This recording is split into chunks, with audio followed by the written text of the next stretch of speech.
Okay, so when I got this drop, I was just super surprised because I feel like right now we're in a time where they said knowledge would increase, but it's such at a high pace to where you can, the more spiritual work you do, the more you'll hear and see and feel, and you're sort of activating the senses. So right here is where I got this drop, and it talked about there's a pulsar that was discovered speeding through the Milky Way. Only thing I had from the spirit at the time was the word Milky Way. And some of y'all might already be familiar with the Milky Way and all of that good stuff, but I was recently just learning in regards to this. I didn't know what really the Milky Way was. So what the Milky Way is referenced another way as the tree of life. And so this was happening in the Milky Way, right? And I didn't know what it meant, but I knew that it would come out later. So I'm just going to share with you guys what the spirit has revealed to me regarding this. But I want to make sure I break down everything. So 1 second.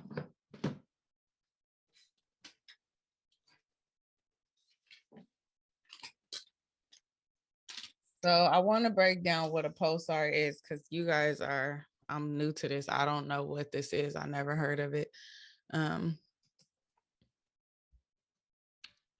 But I want to start with the word pulse. We already know, because I talked about it several times, the earth has its own pulse. Humans have a pulse, and it's kind of like as above, so below, but even more so us being a drop from the supreme, the manifested and the unmanifested, right?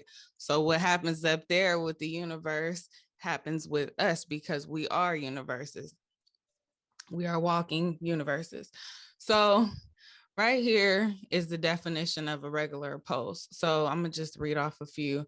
The regular expansion of an artery caused by the ejection of blood into the arterial system by the contractions of the heart. So pretty much to do with your heart, right? So when you hear heart, think of heart chakra, because this is gonna make it align a little more for us, right? And then rhythmic beating, vibrating, or sounding. We already know the vibration is what we're looking to upgrade and attune to, right? So super important to think of it with that. Now on a lower level, what exactly is a pulsar? So a pulsar is a highly magnetized rotating neuron star that emits beams of electromagnetic radiation. All right, so more so the main thing I want to give y'all from this, just to kind of make it more sense right here, is it's a lighthouse, right? So deep. Hold on, let me bring it up bigger. So it's basically what it is. It's a lighthouse, right? And I'm gonna play the video real quick so you guys could get more insight on what it is. But before I do that, I wanted to show y'all this. I dropped it in the chat, but I don't know how many people watched it. But basically, somebody was able to capture the slowing down of the universe, or the night sky, excuse me. And if you see them speed lightning things going through, that's what the vehicles look like as they travel in and out of different dimensions. And if you look at the background, all of these are different other universes and galaxies and things of that nature. So it's so many that we wouldn't even be able to count it. We wouldn't be able to fathom it. But I wanted to physically show you guys the vehicles of light.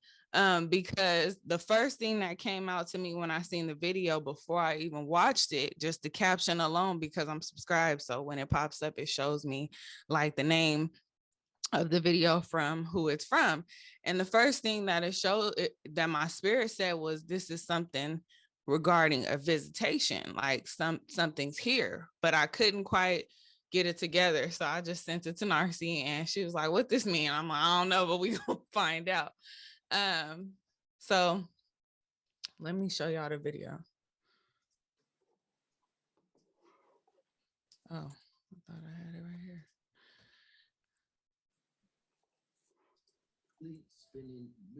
Can y'all hear it?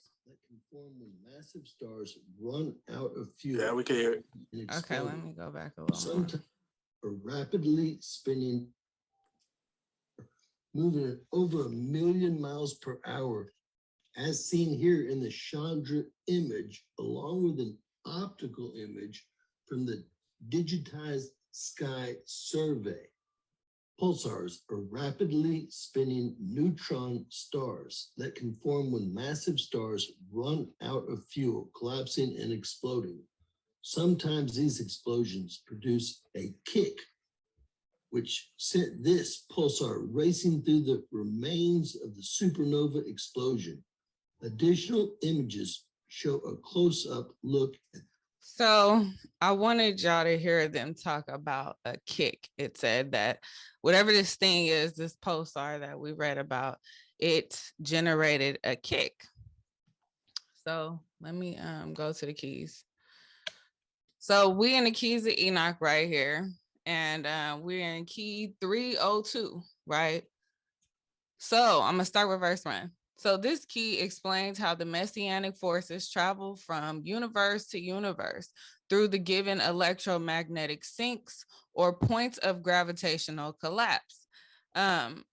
Communication with other worlds that are moving faster than light can also be received through these points by using matter and muon waves. In the context of the key, we are to understand that the two major functions, one, matter waves have the ability to move faster than light, and two, muon waves are the falling particles of light as they fall from one geometry of creation to another. So I wanted to give y'all a little bit of insight on exactly what I showed y'all in the first video regarding we seeing shooting stars to the physical eye, and we've been lied to regarding what that exactly is, right? Because I just read it to you guys. It's talking about the Messianic forces. Why are they traveling through different dimensions? For what? What's the reason? I'm gonna further go ahead and read. So right here it says, more specific, and this is verse 3, sorry. More specifically, matter and muon waves are first used by the brotherhoods of light to measure the proportion of an electromagnetic sink, as well as parallel electromagnetic fields that exist between electromagnetic sinks. In this process, they measure the proportions by calculating the complex movements pertaining to the sink. So they got to line us up to be parallel with the other universes, aka the ascended masters, right? But it gets even deeper. So verse 6, hence the matter muon wave coupling allows for man to experience fifth dimensional realities by opening up the conic section from which he is normally excluded out of. We live in a 3D universe, so we're normally not able to tap in, but at this time there's something that's happening that is allowing us to, and I'm gonna walk us through the process somewhat of what that would look like. Now I'm skipping to verse 17 in the same key. So the matter and muon coupling spectra coordinates these energy grids simultaneously, allows for species development on one planet to be extended to other levels of intelligence on special grids of light for all regions of space being reconstructed. This is what we would need in order to open up them chakras, in order to move on, right? Or whatever the case may be. So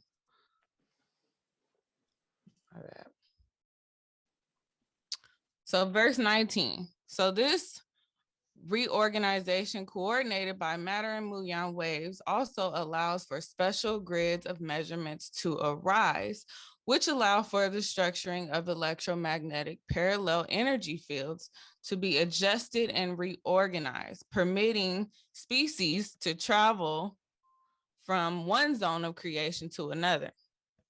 This is the goal. This is what we're going to have to actually do ourselves, right? But we have help, and help is here, and they're visiting quite often, but we're not getting notified of it. But pretty soon we're going to actually see them announce themselves. So we're not just going to get it in a spiritual form. It is going to manifest physically as well.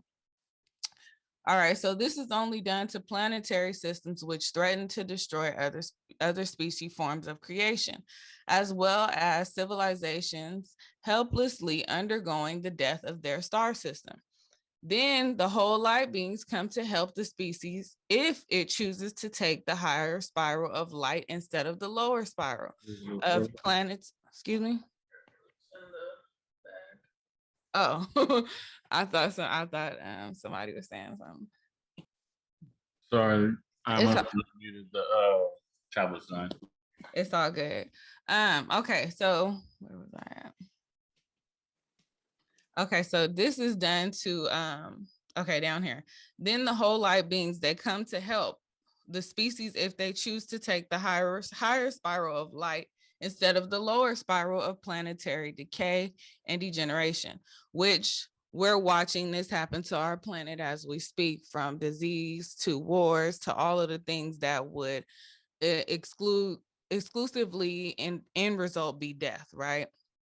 So when you understand that the universal intelligence operates through an activation of thought forms, right? So remember, this is what they're sending to our Milky Way has everything to do with the awakening. So this is where the thought forms come in at for.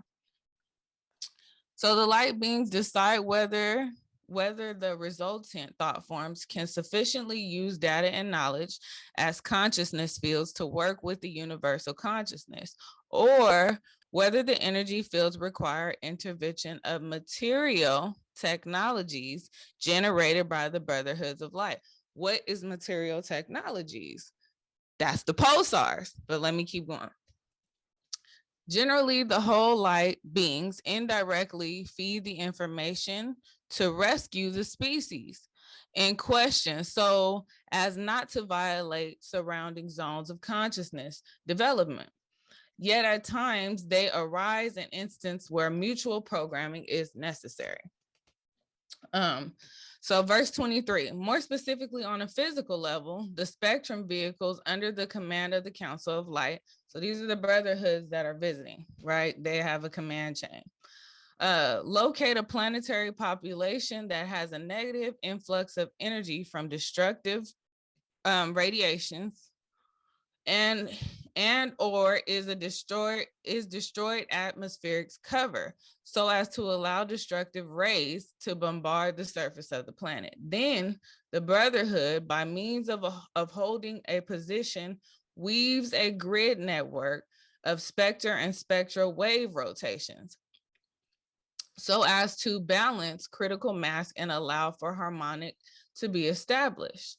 So basically what it's explaining is they are sending signals here for us to awaken, so much as mixing the energies from the lower levels to the higher levels so that we can mutually meet where they can actually attune our frequencies, aka opening up the chakras. So the new network allows for harmonic to be established in the balancing of critical mass. That's what pulsate.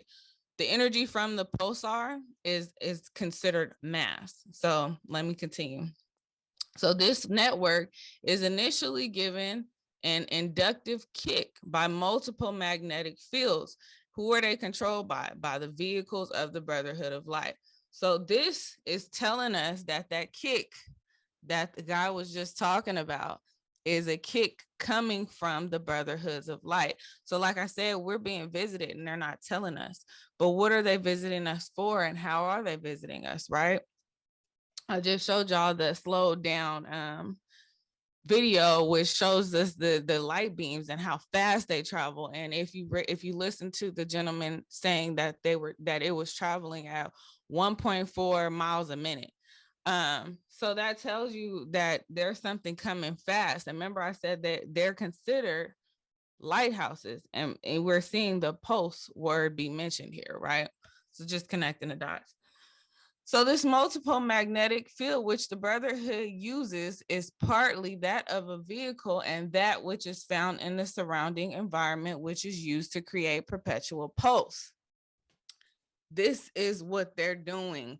The heart rate, meaning pulse, that we have as humans. They're sending signals to that, and they are also sending their energy here. So they're visiting so that we can have a higher influx of that energy, but they're also sending signals pulsating our Milky Way, which is our galaxy, aka the tree of life, where all of the planets that we can physically see exist, the ones we know about. All right. So this perpetual pulse creates a positive feedback where matter and muon flow as has been specifically applied. So this is why we may have been feeling more energized, more happy, more love. Just you could walk outside and see the creation, just the sun. It may even be hot, and you might feel that appreciation and that love. It's because we have been kickstarted to the process by the brotherhoods. All right, hold on. Where? Okay, so I wanted to show you guys something else that I found. Now, let me go back to the video real quick, because it taught he's gonna tell us something very deep. This pulsar in X-ray from Chandra, which observed it in both 2006 and again in 2016 to measure this remarkable speed. A young pulsar star has been discovered blazing through the Milky Way at a speed of over 1 million miles an hour. This stellar speedster, witnessed by NASA's Chandra X-ray Observatory, is one of the fastest objects of its kind ever observed. This incredible result teaches astronomers more about how some of the bigger stars in their lives. Pulsars are rapidly spinning neutron stars that are formed when some massive star runs out of fuel, collapses, and explodes. This pulsar is racing through the remains of the supernova explosion that created it, called G292.0 plus 1.8, located about 20,000 light years from Earth. We directly saw motion of the pulsar in X-rays, something we could only do with Chandra's very sharp vision, said Zai Long of the Center for Astrophysics, who led the study. Quote, because it is so distant, we had to measure the equivalent of the width of a quarter about 15 miles away to see this motion.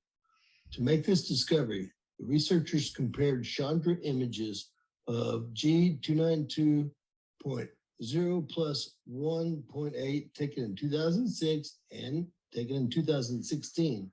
From the change in position of the pulsar over this 10-year span, they calculated it is moving at least 1.4 million miles per hour from the center of the supernova explosion remnants to the lower left. This speed is about 30% higher than previously estimated.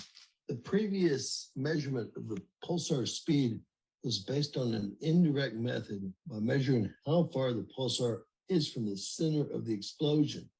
The newly determined speed of the pulsar indicates that G292.0 plus 1.8 and its pulsar may be significantly younger than astronomers previously thought.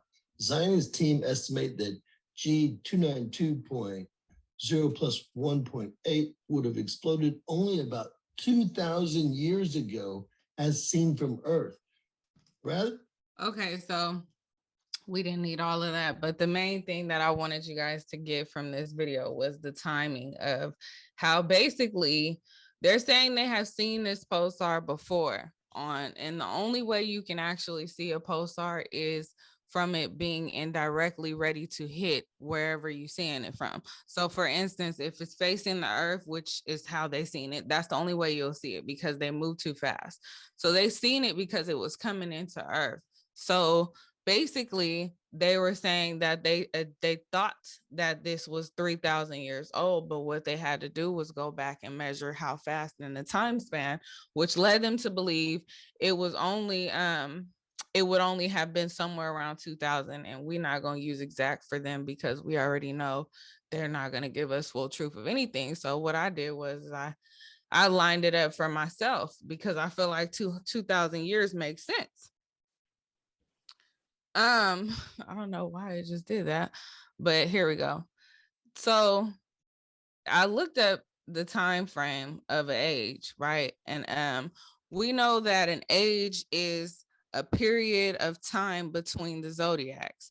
As we being so quote unquote humans that live here, we are under the zodiac. The goal is to remove ourselves as spirits from the zodiac, meaning the physical, and transfer into being able to go to any universe we choose to based on our assignment. But right now, we are governed by time through ages. Like I know y'all probably heard of the dark ages. So what is an age? An age is coming up because it's super hard to find this. And I know why, because it has to be something they don't want us to be aware of. Because when we start knowing what age we're in, we start understanding how this whole thing comes together as far as the consciousness. But roughly, I'm gonna go with what I've been finding inconsistent, which is around 2,000 years. So we all know that during this time frame, it was predicted by the Mayans, it was predicted by multiple different ascended masters that we were coming into the end of age of Pisces, going over to the age of Aquarius, aka the golden age, aka the age of knowledge. So it's no coincidence that we see the pulsar. Now they changing up how long it's been around. You know, now they don't have a choice because the truth will be poured out on us as it has been. So they're trying to switch it up a little bit to make them not seem like they were in error. But that's correct. So that means we're coming into the age of Aquarius, which we already know, but what that age is so important to know. So I thought that was interesting too. Somebody in trouble. All right. So I also wanted to point out that where exactly is the pulsar coming from, right? That was something that I felt to be important as well, because y'all know I like to figure out what's going on up there. So it says here in this article that he actually was reading out of, which I could have just read, but it says here that it's coming from the constellation of Centaurus. So I'm gonna tie it all in, y'all. Just bear with me. I'm gonna make it all make sense.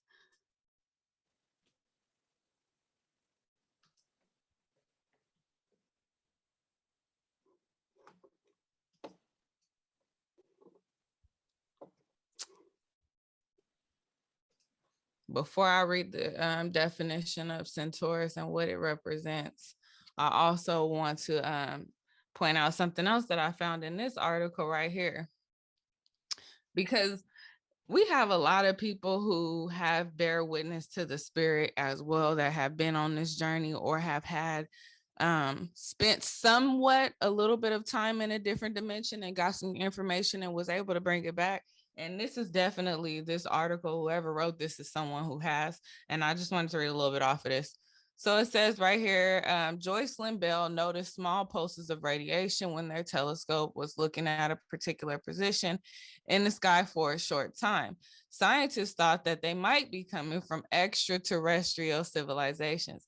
I was just telling you guys in the beginning that we're being visited, and they're not making themselves known, for one, because they have the power to do that. But for two, how many times have we seen movies and we see like the superheroes moving at a lightning speed? You know, they mimic everything that the Most High has done. So therefore, we're watching it happens, but we're seeing it as impossible because it's on television. However, this is exactly what's going on. There is extraterrestrial beings visiting our planet, not just our Milky Way. They're visiting our planet, right? And somebody else was able to find that out too. So it says, in fact, the source of these pulses were initially referred to as Little Green Man. Once established that the signals were not of this origin and also not caused by people on Earth, the unidentified object they were coming from was called a pulsar. So this is just somebody basically explaining what a pulsar is, but also understanding the exoteric meaning of that. So now they're sending pulsars and they're coming from the constellation of Centaurus. I'm just going to give a brief explanation of what Centaurus represents as far as the constellation is concerned. So it's a constellation that gives off intelligence and wisdom. So with talent for sciences such as botany, medicine, and astronomy, we all witnessing these talents come back. If we paying attention, whether we listening to somebody in particular, or if it's Ak or me or somebody online, we're seeing people with these talents come back, right? Then it says Centaurus makes people full of energy and very passionate. This is that love chakra opening up. This is the signal being sent here, and where it's coming from matters, because we want to look at all things because we're part of an infinite universe. So the stars in the human part of Centaurus have a Mercury and Venus nature, making people, we're gonna skip over good looking, but we're gonna talk intelligent and have psychic abilities. This is the knowledge of past life, right? Psychic abilities can be foretelling the future, but how does one be gifted in that? You got to know the past. So with the studies of the past, you can further predict the future, and we're watching all of this happen right now. So another thing that stood out to me with this constellation is Centaurus is referred to as a centaur. And I don't know if y'all know what a centaur is, but a centaur is a species that is considered half man, half horse. We've heard little childhood stories about it, but one of the things that stood out to me was the duo, right? Two different things aligning, which in the Keys of Enoch, they called it being parallel with the gods, basically with the creator gods. But when we look at it on a surface level, to draw that up, we would be looking at something that would have dual meanings, half horse, half man, right? But truly more of an esoteric meaning. That's something that stood out to me regarding this constellation too, was the twofold nature, that of which we're seeing the twofold nature in everything, as above, so below. That's the twofold nature, the yin and the yang. The Alpha and Omega, which in this constellation, there are two stars named Alpha and Omega. So this character, I don't want to call it a character, but for this conversation, this character who is pictured in this constellation is immortal. So here we go again with the confirming the times. That's all we're trying to get to, is eternal, right? Remember in the movie Eternals, they were getting signs that this was going to happen, but they didn't know. Like the girl, Cersei, was in the classroom, and while she was getting ready to go in and teach, an earthquake came. And shortly after that, we seen Icarus pop up on the scene, right? To tell Cersei it's time to go. Your time here is served. You got your little boyfriend and all that. That's cute, but time to go now. We got a job to do. And Cersei was confused and lost. But this is what the Brotherhoods of Light are coming to do. For first, they're going to send the signals. Then they're going to come and announce themselves. Right now, they're coming unannounced, right? And I wanted to show something else, but I don't want to take up no more time as far as looking for it. But it was a video. Big Levi dropped it. And I talked about it before. It was like a golden long spear that they found in the desert where Draenam is at, over there in Arizona. It just popped up. But when they talked about the mass of it, the size of it, and the weight of it, they couldn't figure out how any human would get it there. Plus, the area that it was in was off limits. This same little thing has been seen in other movies too. I can't even give you the name of the movies because I totally forgot. But it's like a long silver thing, which is like it radiates. It has radiation in it. What the radiation is, we can probably guess, is to tune the frequency of those of us who are going to stand up at this time. But that was another confirmation of the visitation. A lot of times when we feel the spirit and we feel it heavy, it's them. They're indirectly in front of us, but we cannot see them because we haven't been transformed enough yet. But Remember, as above, so below. Right now, they're announcing themselves in the spirit realm. That's why they're here. The next thing coming is to physically see them. And for me, I can feel in my spirit that my spiritual gifts are increasing. I'm seeing it with other people too. Even like just stuff that be happening to me that I cannot explain to others because it's too hard. It's letting me know what time frame we're in. And so that's all I got for y'all. Shalom. Thanks for listening.